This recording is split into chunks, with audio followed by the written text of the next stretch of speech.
তোমায় মনে পড়তে পড়তে যেদিন আর মনে পড়বে না, সেদিন জানবো একটা অধ্যায় শেষ হলো।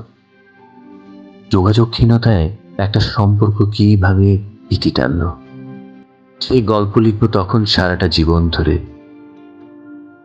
শুনেছি মানুষ সব ভুলে যায়, প্রথম দেখা, প্রথম চুমু, প্রথম প্রেমে পড়া, প্রথম হাত ধরা, পিছু টান তৈরি হওয়া, সবকিছু।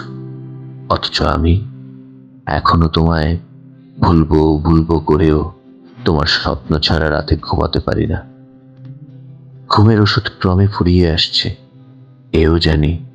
শুধু এটা জানি না, তুমি আমাকে আর কখনো কোনো দিন ভুল করেও চাইবে না। আমি এখনো কেন শুধু তোমাকেই চেয়ে যাই, আমার ইনসোমনিয়া কেন বলে আমি শুধু তোমাকেই চাই। আমার জ্বর আসলে আমি এখনো শুধু কেন শুধু তোমার ছোঁয়া চাই।